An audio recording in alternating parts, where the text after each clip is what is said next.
ओम शांति। 17 दिसंबर 2024। बाबा के महावाक्य। मीठे बच्चे, तुम बाप के पास आए हो अपना सौभाग्य बनाने। परम सौभाग्य उन बच्चों का है जिनका ईश्वर सब कुछ स्वीकार करता है। प्रश्न: बच्चों की किस एक भूल से माया बहुत बलवान बन जाती है? उत्तर: बच्चे भोजन के समय बाबा को भूल जाते हैं।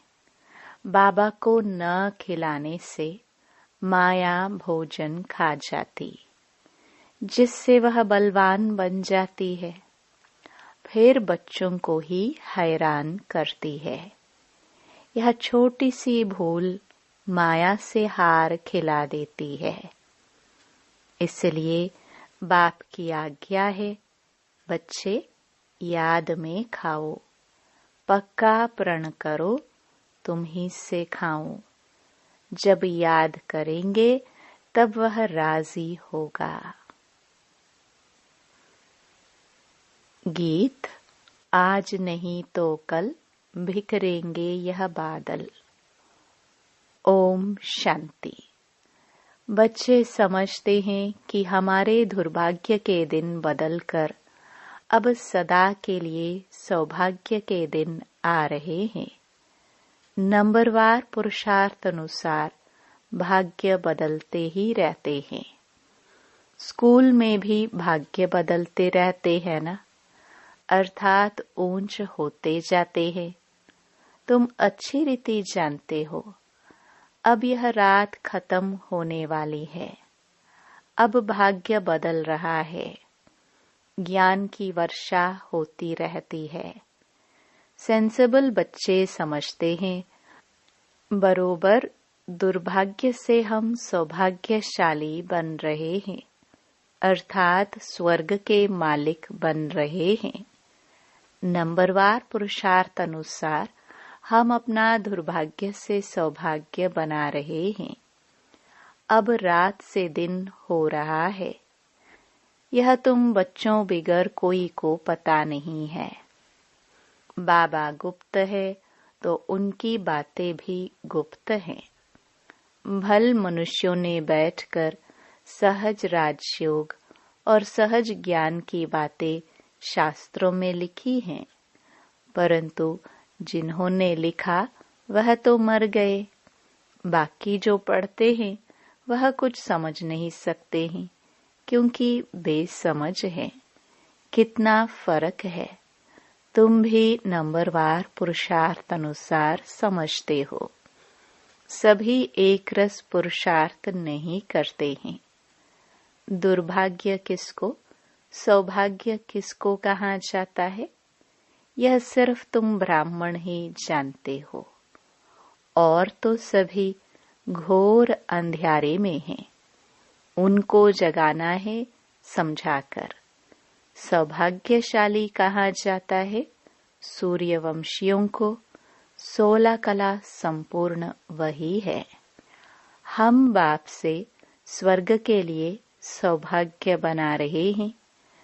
जो बाप स्वर्ग रचने वाला है, अंग्रेजी जानने वालों को भी तुम समझा सकते हो।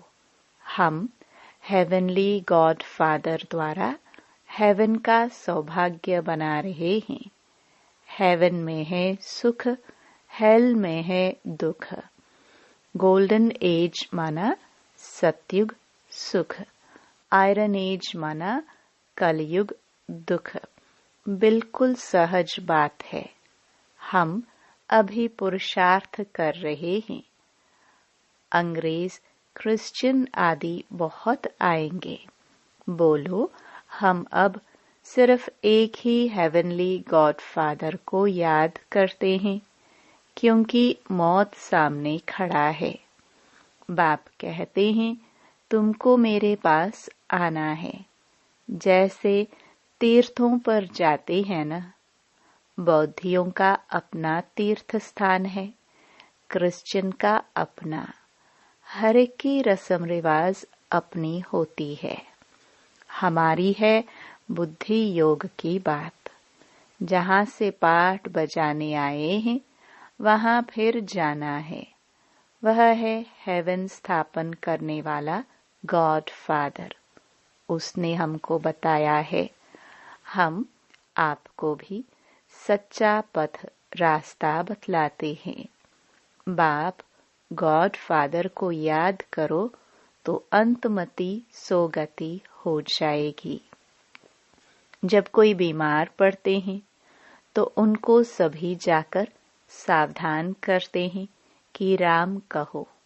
बंगाल में जब कोई मरने पर होता है तो गंगा पर ले जाते हैं, फिर कहते हैं हरि बोल हरि बोल, तो हरि के पास चले जाएंगे। परंतु कोई जाता नहीं है। सतयुग में तो कहेंगे नहीं कि राम राम कहो या हरि बोल कहो। द्वापर से फिर यह भक्ति मार्ग शुरू होता है। ऐसे नहीं सतयुग में कोई भगवान या गुरु को याद किया जाता है। वहाँ तो सिर्फ अपनी आत्मा को याद किया जाता है। हम आत्मा एक शरीर छोड़ दूसरा लेगी। अपनी बादशाही याद पड़ती है। समझते हैं हम बादशाही में जाकर जन्म लेंगे। यह अब पक्का निश्चय है। बादशाही तो मिलनी ही है ना। बाकी किसको याद करेंगे अथवा दान पुण्य करेंगे। वहाँ कोई गरीब होता ही नहीं जिसको बैठ दान पुण्य करे। भक्ति मार्ग की रस्म रिवाज अलग, ज्ञान मार्ग की रस्म रिवाज अलग है। अभी बाप को सब कुछ दे 21 जन्म का वर्षा ले लिया, बस फिर दान पुण्य करने की दरकार नहीं। ईश्वर बाप को हम सब कुछ दे देते हैं। ईश्वर ही स्वीकार करते हैं। स्वीकार न करे तो फिर देवे कैसे। न स्वीकार करे तो वह भी दुर्भाग्य। स्वीकार करना पड़ता है ताकि उनका ममत्व मिटे। यह भी राज तुम बच्चे जानते हो। जब जरूरत ही नहीं होगी तो स्वीकार क्या करेंगे। यहाँ तो कुछ इकट्ठा नहीं करना है। यहाँ से तो ममत्व मिटा देना पड़ता है। बाबा ने समझाया है, बाहर कहाँ जाते हो तो अपने को बहुत हल्का समझो। हम बाप के बच्चे हैं। हम आत्मा रॉकेट से भी तीखी है। ऐसे देही अभिमानी हो पैदल करेंगे तो कभी थकेंगे नहीं। देह का भान नहीं आएगा। जैसे कि यह टांगे चलती नहीं, हम उड़ते जा रहे हैं। देही अभिमानी हो तुम कहाँ भी जाओ। आगे तो मनुष्य तीर्थ आदि पर पैदल ही जाते थे। उस समय मनुष्यों की बुद्धि तमो प्रधान नहीं थी। बहुत श्रद्धा से जाते थे, थकते नहीं थे। बाबा को याद करने से मदद तो मिलेगी ना। भल वह पत्थर की मूर्ति है, परंतु बाबा उस समय अल्पकाल के लिए मनोकामना पूरी कर देते हैं। उस समय रजो प्रधान याद थी तो उससे भी बल मिलता था, थकावट नहीं होती थी। अभी तो बड़े आदमी झट थक जाते हैं। गरीब लोग बहुत तीर्थों पर जाते हैं। साहूकार लोग बड़े भपके से घोड़े आदि पर जाएंगे। वह गरीब तो पैदल चले जाएंगे। भावना का भाड़ा जितना गरीबों को मिलता है उतना साहूकारों को नहीं मिलता। इस समय भी तुम जानते हो बाबा गरीब निवाज है, फिर मूंझते क्यों हो, भूल क्यों जाते हो। बाबा कहते हैं तुमको कोई तकलीफ नहीं करनी है, सिर्फ एक साजन को याद करना है। तुम सभी सजनिया हो तो साजन को याद करना पड़े। उस साजन को भोग लगाने के बिना खाने में लज्जा नहीं आती। वह साजन भी है, बाप भी है। कहते हैं मुझे तुम नहीं खिलाएंगे, तुमको तो हमें खिलाना चाहिए ना। देखो बाबा युक्तियां बतलाते हैं। तुम बाप अथवा साजन मानते हो ना, जो खिलाता है पहले तो उनको खिलाना चाहिए। बाबा कहते हमको भोग लगाकर हमारी याद में खाओ, इसमें बड़ी मेहनत है। बाबा बार बार समझाते हैं, बाप को याद जरूर करना है। बाप खुद भी बार बार पुरुषार्थ करते रहते हैं। तुम कुमारियों के लिए तो बहुत सहज है, तुम सीढ़ी चढ़ी ही नहीं हो। कन्या की तो साजन के साथ सगाई होती ही है, तो ऐसे साजन को याद कर भोजन खाना चाहिए। उनको हम याद करते हैं और वह हमारे पास आ जाते हैं। याद करेंगे तो भासना लेंगे। तो ऐसी ऐसी बातें करनी चाहिए बाबा के साथ। तुम्हारी यह प्रैक्टिस होगी रात को जागने से। अभ्यास पड़ जाएगा तो फिर दिन में भी याद रहेगी। भोजन पर भी याद करना चाहिए। साजन के साथ तुम्हारी सगाई हुई है, तुम ही से खाऊं, यह पक्का प्रण करना है। जब याद करेंगे तभी तो वह खाएंगे ना। उनको तो भासना ही मिलनी है, क्योंकि उनको अपना शरीर तो नहीं है। कुमारियों के लिए तो बहुत सहज है। इनको जास्ती फैसिलिटीज, सहूलियतें हैं। शिव बाबा हमारा सलोना साजन कितना मीठा है। आधा कल्प हमने आपको याद किया है, अभी आप आकर मिले हो। हम जो खाते हैं आप भी खाओ। ऐसे नहीं एक बार याद किया बस, फिर तुम खुद खाते जाओ।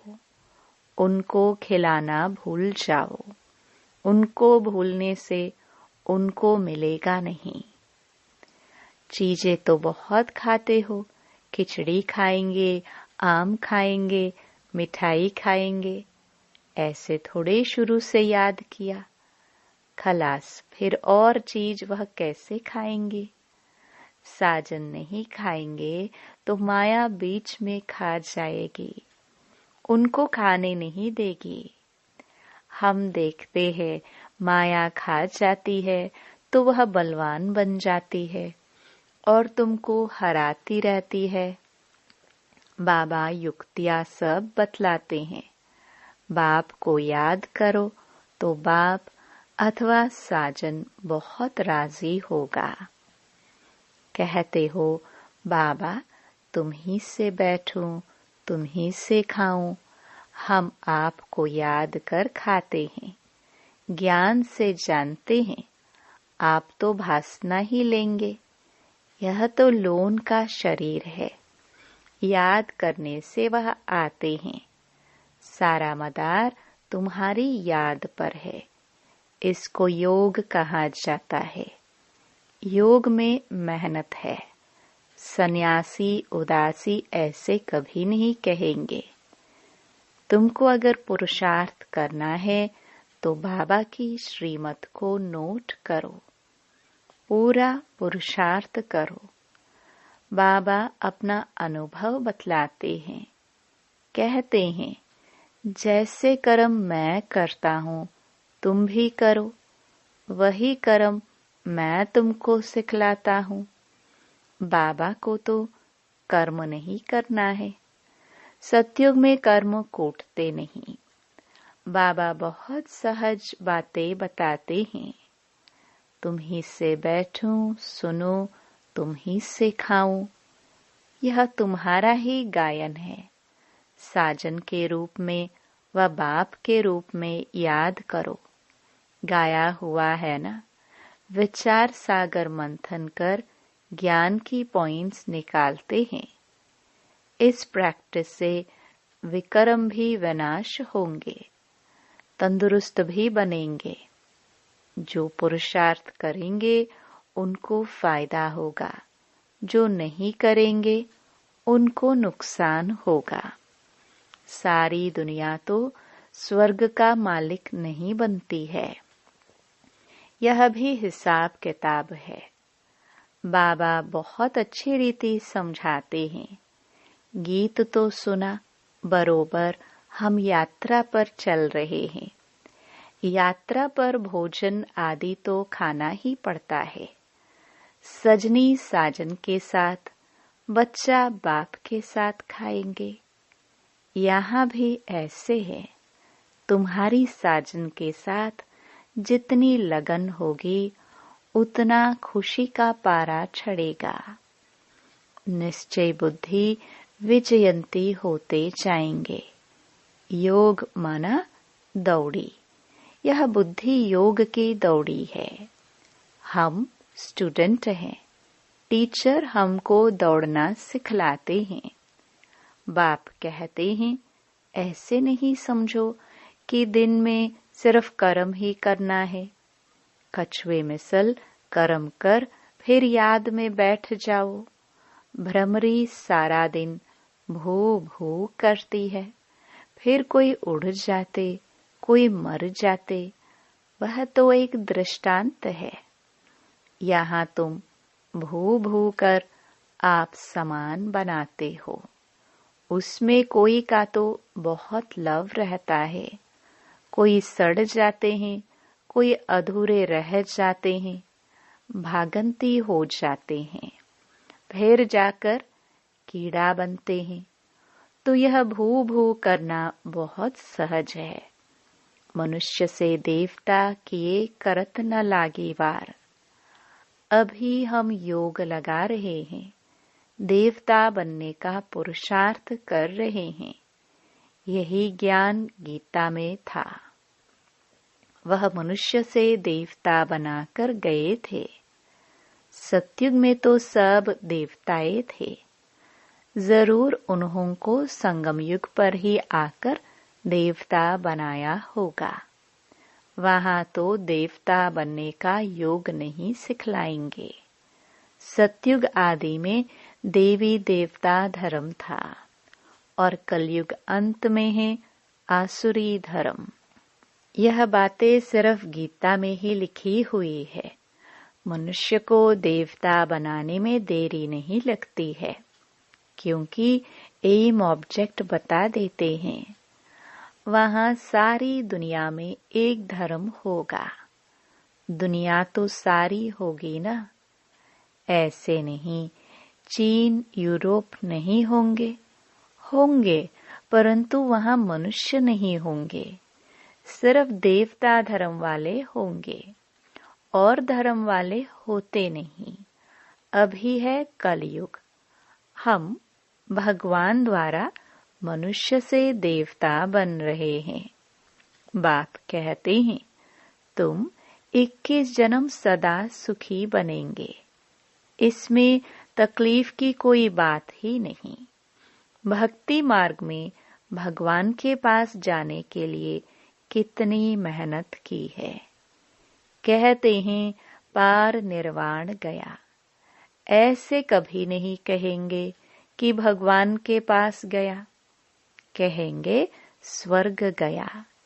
एक के जाने से तो स्वर्ग नहीं बनेगा, सबको जाना है।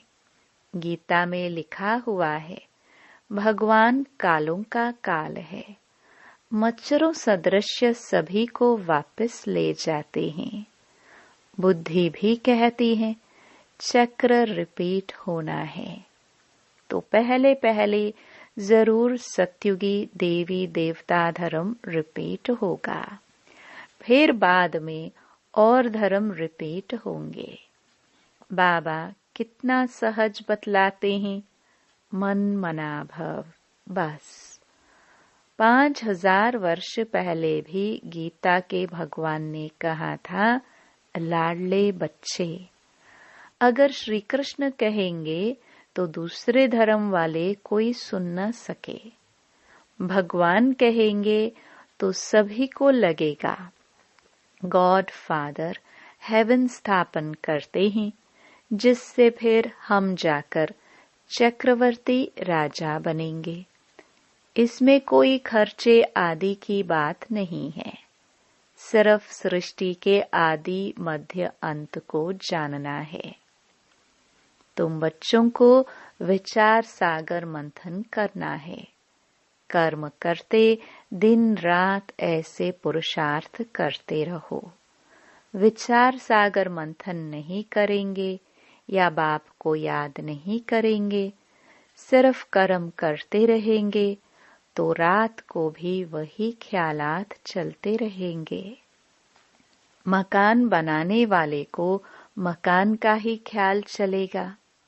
भल विचार सागर मंथन करने की रिस्पॉन्सिबिलिटी इन पर है, परंतु कहते हैं कलश लक्ष्मी को दिया तो तुम लक्ष्मी बनती हो ना। अच्छा, मीठे मीठे सिखिलदे बच्चों प्रति मात पिता बाप दादा का याद प्यार और गुड मॉर्निंग। रूहानी बाप की रूहानी बच्चों को नमस्ते। धारणा के लिए मुख्य सार। पहला, श्रीमत को नोट कर पुरुषार्थ करना है। बाप ने जो कर्म करके सिखाया है वही करने हैं। विचार सागर मंथन कर ज्ञान की पॉइंट्स निकालनी है। दूसरा, अपने आप से प्रण करना है कि हम बाप की याद में ही भोजन खाएंगे। तुम ही से बैठूं, तुम ही से खाऊं, यह वायदा पक्का निभाना है। वरदान, कर्म और संबंध दोनों में स्वार्थ भाव से मुक्त रहने वाले बाप समान कर्मातीत भव। आप बच्चों की सेवा है सबको मुक्त बनाने की, तो औरों को मुक्त बनाते स्वयं को बंधन में बांध नहीं देना। जब हद के मेरे से मुक्त होंगे तब अव्यक्त स्थिति का अनुभव कर सकेंगे। जो बच्चे लौकिक और अलौकिक कर्म और संबंध दोनों में स्वार्थ भाव से मुक्त हैं, वही बाप समान कर्मातीत स्थिति का अनुभव कर सकते हैं। तो चेक करो कहाँ तक कर्मों के बंधन से न्यारे बने हैं। व्यर्थ स्वभाव संस्कार के वश होने से मुक्त। स्लोगन, जो सरल चित और सहज स्वभाव वाले हैं वही सहज योगी भोलानाथ के प्रिय हैं। ओम शांति।